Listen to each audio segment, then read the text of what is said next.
নতুন ইতিহাস সৃষ্টি করতে যাচ্ছে জামাত। দর্শক, আমি যেটা আরেকটা আলোচনায় বলেছিলাম যে জামাত জোয়ার আসছে। 12 ফেব্রুয়ারির আগে যেরকম একটা আমরা জামাত জোয়ার দেখেছি, এবার ভিন্ন আঙ্গিকে জামাত জোয়ার আসতেছে।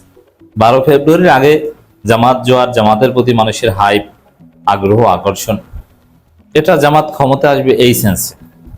কিন্তু এবার জামাত জোয়ার আসবে ভিন্ন সেন্সে, এবং এটা স্টার্ট হবে চট্টগ্রাম থেকে। এবং এর জামাত রেডি, একদম পুরোপুরি প্রস্তুত। আমি সেই প্রস্তুতি সম্পর্কে আপনাদের ধারণা দিতে যেই আলোচনা। একই সাথে জামাতের এই উদ্যোগ, এখন যেটা আলোচনা করছি, এটা প্রমাণ করে জামাত ইসলামী বিএনপির চাইতে 14 বছর অ্যাডভান্স। বিএনপি যে কাজটা 14 বছর পর শুরু করেছিল, জামাত 6 মাস পরে সেই কাজ শুরু করেছে। এর মানে 14 বছর অ্যাডভান্স।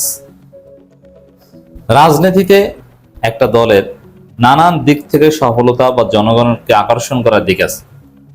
যেমন আপনি যখন ক্ষমতায় আসবেন, তখন ক্ষমতাসীন হিসাবে আপনি কিভাবে উন্নয়ন করতে পারছেন, জনগণের অধিকার নিশ্চিত করতে পারছেন, সুশাসন নিশ্চিত করতে পারছেন, গণতন্ত্র নিশ্চিত করতে পারছেন, তখন আপনাকে মূল্যায়ন করবে মানুষ ওইভাবে। নির্বাচনের আগে আপনি একটা প্রতিদ্বন্দ্বী দল হিসাবে কিভাবে মানুষকে প্রতিশ্রুতি দিয়ে অ্যাট্রাক্ট করতে পেরেছেন, কিভাবে মানুষকে ইমপ্রেস করতে পেরেছেন, আপনি কি প্রতিশ্রুতি, কি আইডিয়া জাতির সামনে উপস্থাপন করতে পেরেছেন, আপনি কি ম্যানিফেস্টো দিতে পেরেছেন, তখনকার সময়ে একটা দলের সফলতা ব্যর্থতা মূল্যায়ন হয় এইভাবে।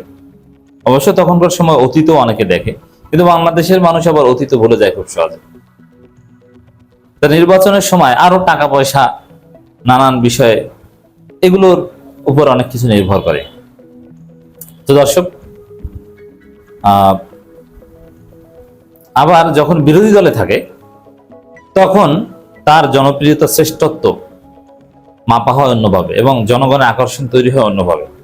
বিরোধী দলে থাকা অবস্থায় হিসাবটা হচ্ছে এরকম যে সরকারের ভুল ত্রুটির কতটা সমালোচনা করতে পেরেছে, সরকারের বিকল্প তারা কতটুকু দিতে পারবে বলে জনগণকে আশা দেখাতে পেরেছে, জনগণকে এই বিশ্বাস করাতে পেরেছে কিনা যে এই জায়গায় অমুক দল সরকারে না থেকে, দ্যাট মিনস বিএনপি না থাকে, যদি জামাত থাকতো তাহলে আমাদের এই বিদ্যুৎ সংকট, গ্যাস সংকট এটা হতো না। এখন জনগণ এটা মনে করবে, এই মনে করাতে হবে জামাতকে। মানে বিরোধী দল হিসেবে সরকারের অন্যায় অবিচারের বিরুদ্ধে কতটা সোচ্চার, কতবার সরকারকে কোনো একটা ভুল নীতি থেকে সরে আসতে বাধ্য করতে পেরেছে জামাত। বিরোধী দল হিসেবে ইতিহাস সৃষ্টি, জনগণকে নাড়িয়ে দেওয়া, জনগণের হৃদয়ে স্থান করে নেয়ার উপাদান বা মানদণ্ড হচ্ছে এগুলো। তো জামাত নির্বাচনের আগে সরকার হিসাবে তো আর জামাতকে মূল্যায়ন করার সুযোগ নেই, কারণ জামাত ক্ষমতায় আসেনি কখনো। বিরোধী দল হিসাবে জামাত এবার পারফর্ম করার সুযোগ পাচ্ছে।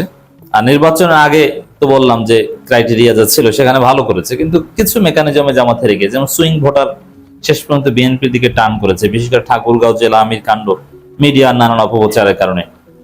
আবার ডিপ স্টেট সরাসরি বিএনপির পক্ষে কাজ করেছে।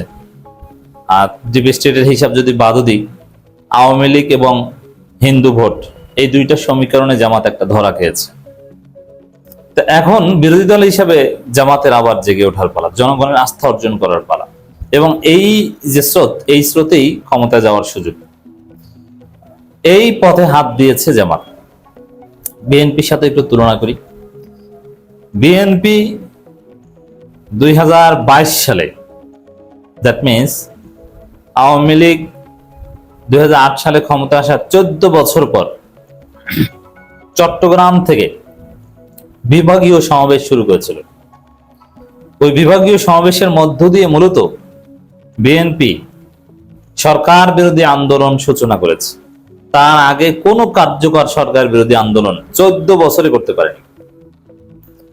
জনগণ বিএনপির ডাকে কখনো রাজপথে নামেনি। কিন্তু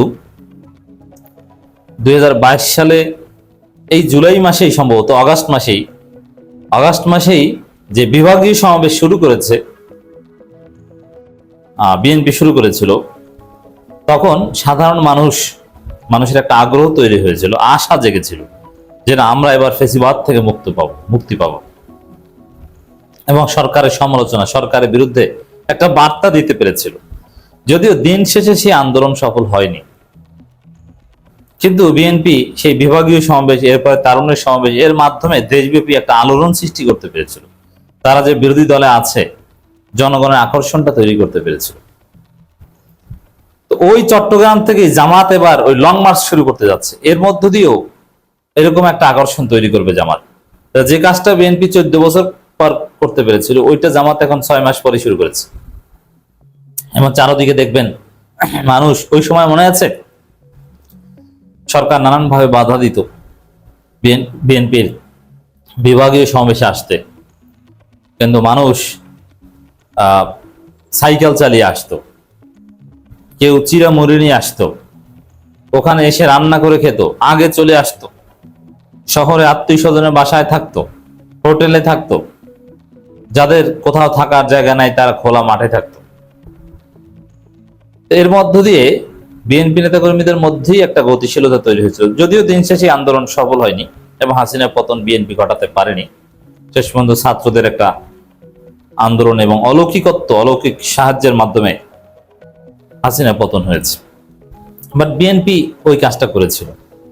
এখন জামাত যেটা করছে, যে লং মার্চ করতে যাচ্ছে, এটা যে পতনের উদ্দেশ্যে করছে না, কিন্তু বিরোধী দল হিসাবে জামাতের প্রমাণ করার একটা সুযোগ। ঢাকার বাইরে দেশব্যাপী ওই যে বিএনপির বিভাগীয় সমাবেশের মতো অলরেডি জামাত সমাবেশ করেছে, বিভাগীয় সমাবেশ, এবং এবার লং মার্চ সেকেন্ড ডে। এভাবে জামাত বিরোধী দল হিসেবে নিজেদেরকে প্রমাণ করছে, জনগণকে আকর্ষণ করছে। দর্শক, 5 September Dhaka Chattogram long march সফল করার আহ্বান।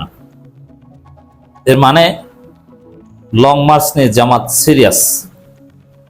এবং 5 সেপ্টেম্বর তো অনেক পরে, কিন্তু এখন থেকেই প্রস্তুতি সভা, নানান আহ্বান, পরিকল্পনা শুরু করে দিয়েছে।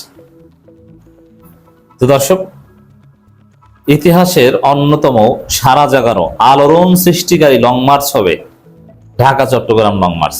প্রত্যেকটা লং মার্চেই সারা জাগাবে, কিন্তু চট্টগ্রামের লং মার্চটা ব্যতিক্রমী হবে। প্রথম, আলাদা দৃষ্টি থাকবে। আর এখানে বৃহত্তর চট্টগ্রামে জামাতের সাংগঠনিক ভিত্তি অত্যন্ত মজবুত, কিন্তু নির্বাচনী রাজনীতিতে ভালো করতে পারে না। এটা সুন্নি হেফাজত সমীকরণ রয়েছে। যেমন সুন্নিদের সাথে জামাতের আকীদাগত দূরত্ব আছে, আবার হেফাজতের সাথে আকীদাগত দূরত্ব নাই, কিন্তু কৃত্রিম দূরত্ব দেখিয়ে জামাত বিরোধিতা তারা করে, যার ফলে ভোটের রাজনীতিতে জামাত ওইখানে তেমন ভালো করতে পারে না, 2-1টা আসনে ভালো করে। কিন্তু চট্টগ্রাম অঞ্চলে জামাতের সাংগঠনিক ভিত্তি অত্যন্ত মজবুত। এখানে জামাতকে ভাবতে হবে যে সুন্নিদের ভোট কিভাবে জামাত নিতে পারে। এই জন্য সুন্নিদের সাথে আরো মেশা, ইন্টারাকশন, রাজনৈতিকভাবে তাদের পাশে আছি এই বার্তাটা দেওয়া, আকীদা বিসর্জন না দিয়ে, এরকম চেষ্টা করা যেতে পারে। তো দর্শক, এই লং মার্চ নিয়ে জামাত সিরিয়াস। এই লং মার্চ জামাতের রাজনীতিতে নতুন গতি তৈরি করবে।